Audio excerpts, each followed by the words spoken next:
This is the bigger monkey wrench in the system. And that is, we had started off with the fundamental belief that the conscious and subconscious were just the unity of a single mind.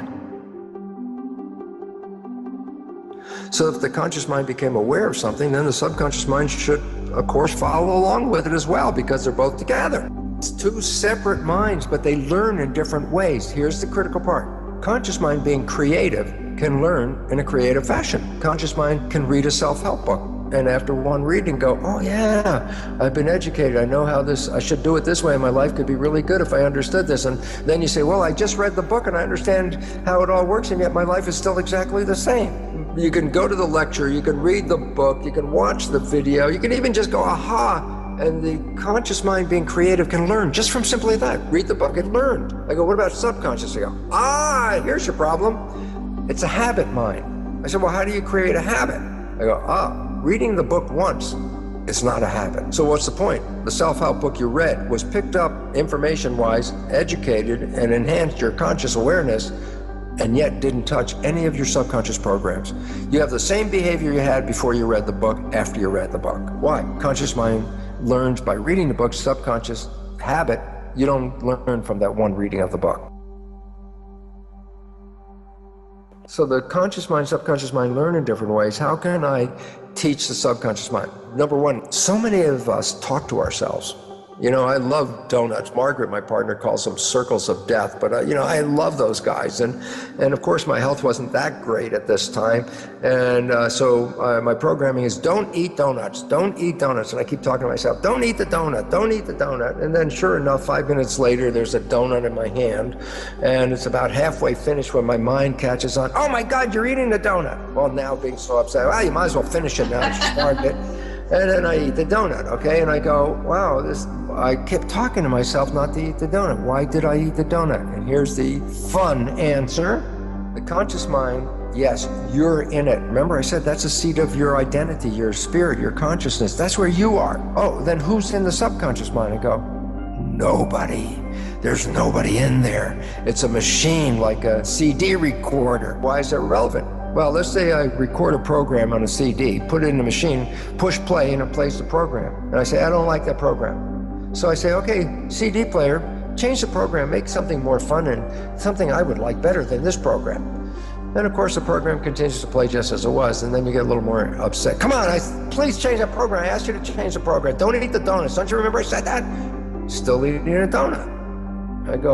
I get very frustrated and very upset with myself, and then I really almost give up, because how many times do I have to tell myself not to eat the donut, still end up eating the donut, to realize it's not making any difference at all. The point about it is this: when your conscious mind was telling your subconscious not to eat the donut, who were you expecting to hear that message? And then you realize there's nobody in the subconscious, a machine. So I say, yeah, go talk to the CD player. It's playing a track on an album. I say, okay, tell it to play something different. Just talk to it. And the answer is, it's not going to change. It'll never change. I go, yeah, there's your problem.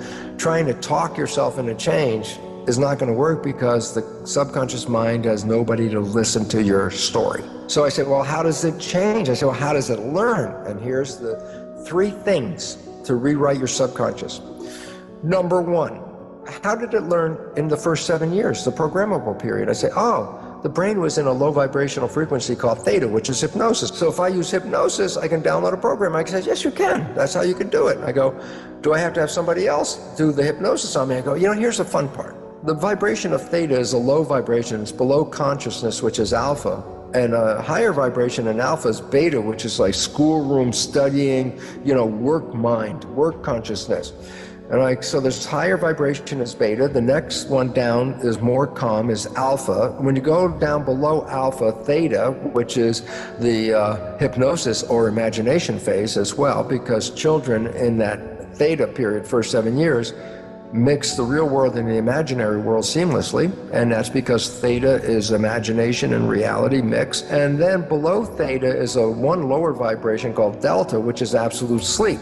I say, well, what's significant? I say, well, every day when you wake up, you're coming from delta, the lowest vibration. Just as you're waking up in the morning, just as you're coming out of sleep, the immediate, like, groggy period in that beginning, that's theta. That's where imagination and hypnosis and reality start to mix together. So guess what? Every day when you're going to bed or when you're waking up, you go through a zone of theta. Naturally, from sleep vibration delta, the lowest, to waking up, you have to go through theta. Theta is imagination. So guess what? If you put earphones on and play a program as you're going to bed, just as your conscious mind lets go and is not paying attention to the program at this point, you're really going off into sleep. Theta is engaged. And what's theta doing? Taking the program and downloading it into the subconscious mind, because that's what theta does, hypnosis, bypassing the conscious mind, which just went to sleep. So every night, putting on earphones and playing a program of a behavior that you want to create in your life, repetition of that every night will then manifest that experience. So the first 7 years, hypnosis, theta, auto hypnosis with earphones, I said, and going to bed, that's the way you can program it. Number 2, what about programming after age 7? I go, oh, well then the conscious mind's working. So how do I put a new program in? I say, you practiced. You repeated something over and over and over again, making a habit out of it. I say, you want to learn ABC. How many times did you start with ABC and then get to a certain point and then stop because you didn't know what was next?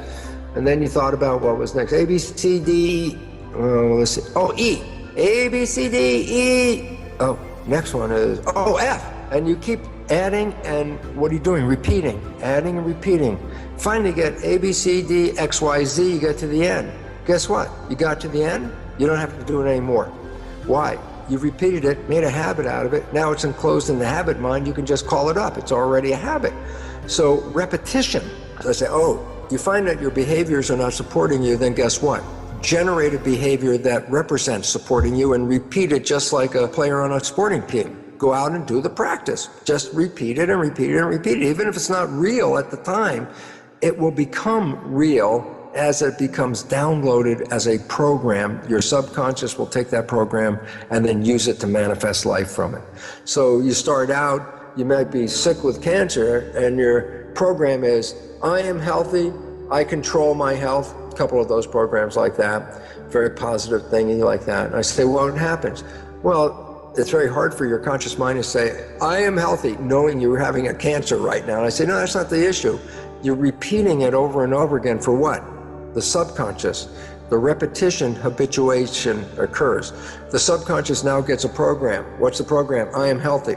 The function of the mind is to create coherence between your programs and your reality. So if I put in a program that I am healthy, and at that moment I have sick with cancer, what do you think the function of my mind is? Is to create an environmental situation where health can be restored. Why? Because my program says I'm healthy, my biology says I'm not. The function of the mind is to adjust the biology so it manifests the expression of the program. I can heal myself, but not with my conscious mind. That's good positive thinking. I go, yeah, positive thinking, I can heal myself, I can heal myself. I said, and how much of the day are you using that positive thinking? Less than 5%? Oh, it's not going to have much of an effect. You want to have an effect? Put it in the subconscious, make a program, it'll operate 95% of the day. So the two fundamental ways right now of learning are the two fundamental ways that we acquired the subconscious programs. A, hypnosis, first 7 years. B, repetition of a practice or a pattern, which occurs after age 7. How did you drive a car? You didn't know how to drive it when you first got in. You practiced and you experience all of the aspects of driving. So now you get in the car, you've been driving for a while, you don't even think of the mechanics of the driving part. You put the key in the ignition, you're already thinking about where you're going and the destination. All of this now is automatic subconscious programming. And you can turn any aspect of life into that automatic subconscious program. Being in love can be a subconscious program. I say, why is it relevant? Well, whether you just stop and consciously say, God, I'm so happy and I'm in love, or just walking down the street, I'm in love. Why? Because that's what my subconscious mind says, and I live that. Most of us, and I've seen this in our belief courses, 80 to 90% of every audience does not love themselves. No self-love. How can that be? And the answer was simple, because what are the programs in that child's mind for the first 7 years? I go, well, a psychologist said 70% or so are negative, redundant, disempowering, self-sabotaging. I go, well, how did they get there? And I say, here's the primary reason. Parents act like coaches. I say, what's a coach? Well, here's a team player. It's not performing well. It's not putting out the effort. And so the coach goes, come on, you don't deserve to be on this team. Who do you think you are? You're not that good. Why is the coach saying that? Just to piss off the player? No. The player is now thinking, oh my God, I got to perform better. I'm going to work harder. I'm going to do better because I want to show the coach that I am deserving of this. So the consciousness of the player is understanding what the coach meant, because the coach said you're not good enough. And the consciousness is an interpretation. I'm not good enough because I'm not performing well, therefore I will perform well. I go, yeah, but that's when the student or whoever it is conscious. I say, what about a child before 7? I say, oh, they're not conscious, they're recording. I say, oh, if a parent's acting like a coach, what did the child just record? Not good enough, not deserving, who do you think you are? You're not that good at this, you're not lovable. These are things that parents say. Why did they say them? Because they wanted to be the coach and say, come on, you could do better, needle them to do better. It only works if the child is conscious enough to understand the meaning. If the child is under 7, they're just recording the words. I say, what are the words recorded in this child's mind? Not good enough, not deserving, not lovable, not worthy. These are the programs of the subconscious mind. I go, yeah. And I say, what happens if that mind plays 95% of the time? Oh, what's the function of the mind? Take the program and create behavior that will, make coherence between the resulting life and the program. The program is not good enough, not worthy, not deserving, then guess what? The behavior is going to come from the mind. Any behavior that will show outside people that A, I'm not good enough, not worthy, or deserving, because my behavior will be coherent with the program. And this is why between 80 to 90% of the people in our workshops will not test positive to I love myself, because the fundamental programs are critical, self-critical. And I go, why is that relevant? Program, I am not lovable. Issue, a partner shows up who says they love you. They say they love you. What is your mind thinking at that moment? What is your subconscious mind? Can't possibly be true. It can't be true. I know I'm not lovable, so how the hell can they say that? What will you do? You will push away love because you can't accept it for yourself, so when somebody else says it, it can't be true. And therefore, you will always be seeking love and never find it. Conscious mind wishes and desires. Yes, I want that love. Yeah, 5% of the day. 95% of the time, you're not worthy. You don't deserve this. Who do you think you are? And all of a sudden, it's like, oh my God, of course. If that's running 95% of the day, I'll never be successful. And why am I worried about it? And the answer is because that 95% of the day is not visible to me. So if I'm sabotaging myself 95% of the day with programs that will push away everyone who loves me, and then at the end of the day come home and say, I can't find a mate, no one loves me. It's like, no, it didn't start there. It started with you. You didn't love you. No one else can love you.